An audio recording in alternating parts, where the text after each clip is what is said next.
Kauniečiai klausia, kam tarnauja valdžia? Visuomeniai ar biurokratų klanams, kurių gniaužtuose atsidūrė daugelio likimai?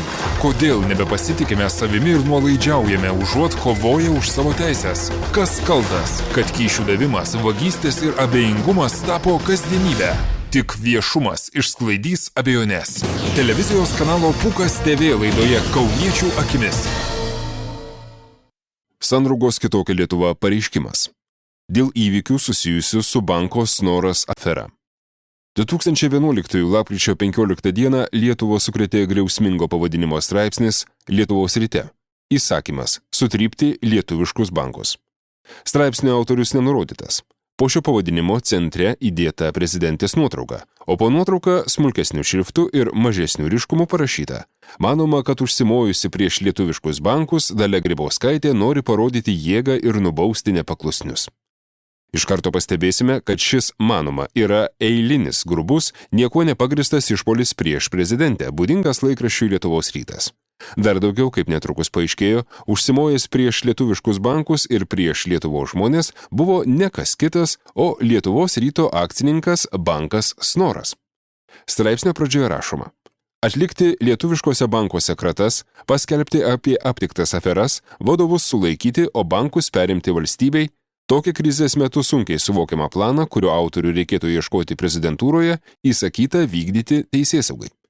Lietuvos rytui iš patikimų šaltinių pavyko sužinoti, kad šiomis dienomis generalinė prokuratūra jau pasirašė leidimus atlikti kratas viename bankų ir jo vadovų namuose. Pirmuoju teisėsaugos taikiniu tapusio banko, kurio pavadinimas itin slepiamas, vadovus leisti iš pradžių sulaikyti, o po to teismo prašyti, kad jie būtų suimti. Šią slaptą operaciją patikėta įvykdyti finansinių nusikaltimų tyrimo tarnybos FNTT pareigūnams. Kaip pabrėžiama straipsnėje, Lietuvos rytui iš patikimų šaltinių pavyko sužinoti, kad generalinė prokuratūra šią slaptą informaciją patikėjo įvykdyti FNTT pareigūnams. Suprantama, kad jeigu tokia slapta operacija ir buvo paruošta, tai ji neįvyko, nes informacija apie tai buvo, kaip dabar sakoma, nutekinta to taip vadinamo patikimo šaltinio. Tenka pažymėti, kad jeigu vadinti tai, kas įvyko tikrais vardais, tai buvo išduota valstybinė paslaptis ir įvykdytas sunkus nusikaltimas. Slapta informacija paprasčiausiai buvo išduota kriminaliniams nusikaltėliams, reikia manyti ne iš pagarbos jiems, juo labiau ne veltui. Na, o Lietuvos rytas paskutinę akimirką pakeitė išvakarėse anonsuotą skelbti kitą pagrindinį straipsnį. Pirmadienio vakarą transliuotoje Lietuvos ryto televizijos laidoje Reporteris buvo rodoma kitokia antradienio numerio pirmojo puslapio versija. Joje pagrindinis buvo straipsnis apie atsistatydinusi policijos generalinį komisarą Visvaldą Račkauską. Policijoje uždelsto veikimo bombą. Taigi, Lietuvos rytas staigiai paliko tą uždelsto veikimo bombą policijoje ir savo straipsnių įsakymas sutrypti lietuviškus bankus metė bombą į prezidentūrą. Tolesnė įvykių eiga turėjo atrodyti sekančiai. Visos atitinkamos tarnybos nedelsiant imasi visų priemonių valstybinės paslapties išdavimo atveju išaiškinti su visomis iš to sekančiomis išvadomis. Deja, taip neįvyko, ką mes matome iš šiomis dienomis kilusio skandalo su FNTT vadovybė. Trečiadienį po pietų vidaus reikalų ministro Raimundo Palaičio įsakymu iš tarnybos atleisti buvęs finansinių nusikaltimų tyrimų tarnybos direktorius generolas Vitalijus Gailius ir jo pavaduotojas Vytautas Giržadas surengė spaudos konferenciją, kurioje Gailius pareiškė, kad pats iki šiol nėra matęs jokios valstybinės saugumo departamento pažymos, kuri vidaus reikalų ministrui pasirodė pakankamas pretekstas atimti iš FNTT vadovo teisę dirbti su slapta informacija. Ir drauge atleisti iš tarnybos jį bei jo pavaduotoją, kuriam ši teisė buvo sustabdyta jau anksčiau. Pareigūnai patvirtino, kad teisybės ieškos teisme. Tokio pobūdžio pareiškimai mirga žiniasklaidoje.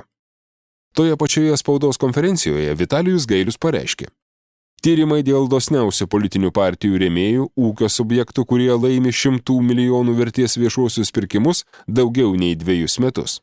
Kažkam turbūt norėtųsi, kad tarnyba tikrintų kioskus, o ne kovotų su baltų apykaklių grupuotėmis.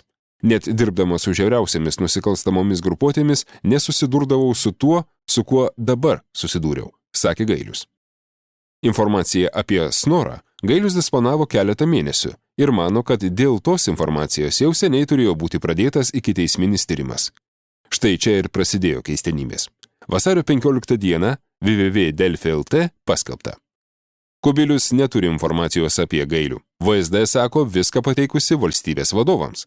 Ministras pirmininkas Andrius Kubilius kartoja, kad nėra gavęs jokios informacijos, kuri jam leistų abejoti ką tik atleisto finansinių nusikaltimų tyrimų tarnybos direktoriaus Vitalijaus Gailiaus galimybėmis dirbti su slapta informacija, nors vidaus reikalų ministras Gailių ir jo pavaduotoją Vytautą Giržadą atleido dėl to, kad esą gavo valstybės saugumo departamento siūlymą panaikinti abiejų pareigūnų teisę dirbti su įslaptinta informacija. VSD atstovas spaudai Vytautas Makauskas Delfi teigė, kad visa su FNTT susijusi informacija buvo perduota visiems valstybės vadovams, vadinasi ir premjerui Andriui Kubiliui. Tačiau jis atsisakė atskleisti ar pateiktą informaciją susijusi su vienu ar su abiem buvusiais FNTT pareigūnais. Delfi primena, kad Palaitis teigia gavęs iš VSD siūlymą apriboti abiejų pareigūnų teisę dirbti su slapta informacija. Andrius Kubilius teigia, negavęs informacijos apie Gailių, o apie Giržadą neužsimena. Savo ruožtu Seimo nacionalinio saugumo ir gynybos komiteto pirmininkas Arvydas Anušauskas kreipėsi į generalinę prokuratūrą, nusistebėdamas, kad iki šiol nepradėtas ikiteisminis tyrimas dėl įslaptintos informacijos susijusios su akcinė bendrovė Bankų Snoras atskleidimo. Komiteto pirmininko teigimu, apie valstybės paslapties nutekinimą kalbama jau nuo 2011 lapkričio mėnesio, kai buvo paviešinta slapta informacija dėl Snoro nacionalizavimo. Vyksta šią informaciją disponavusių valstybės pareigūnų tikrinimai poligrafu, priimami sprendimai dėl leidimų dirbti su įslaptinta informacija panaikinimo, tačiau generalinė prokuratūra ikiteisminio tyrimo dėl valstybės paslapties atskleidimo nepradėjusi. Yra nusikalstamas faktas, apaugęs visokiomis versijomis ir gandais, bet nėra būtinų prokuratūros veiksmų, todėl ir paprašiau atitinkamų atsakymų iš prokurorų. Nors generalinė prokuratūra pirmadienį BNS tvirtino, kad ikiteisminis tyrimas dėl galimos slaptos informacijos nutekinimo apie Snorą nėra pradėtas, tačiau Seimo nacionalinio saugumo ir gynybos komiteto pirmininkas Anušauskas sako turintis kitokią informaciją. Jau kelios savaitės atliekamas ikiteisminis tyrimas. Aš pats to rašto nemačiau, bet komiteto narys Valentinas Mazuronis patvirtino, kad vakar gautas toks raštas, kad sausio 26 dieną pradėtas toks tyrimas, teigia Anušauskas. Čia mes pateikime tik kelis viešai paskelbtus pranešimus, bet jau iš jų matome, kad pagrindinės valstybės institucijos, tiek vyriausybė, tiek Seimas, šioje Snoro istorijoje atrodo apgailėtinai. Juo labiau, jei prisimintume, kaip Seimas daugiau nei 5 valandas kovėsi dėl to, kokių klausimų neįtraukti, o kokius įtraukti į Seimo komisijos Snoro veiklai tirti reglamentą. Sandrauga kitokia Lietuva reiškia gilų susirūpinimą susidariusią situaciją ir reikalauja, kad visos susijusios teisėsaugos institucijos operatyviai atliktų visus reikalingus tyrimus ir pateiktų atitinkamas išvadas. Savo ruožtu tiek vyriausybė, tiek Seimas turi užtikrinti, kad visos teisėsaugos institucijos būtų apsaugotos nuo bet kokio politinio spaudimo ar įtakavimo.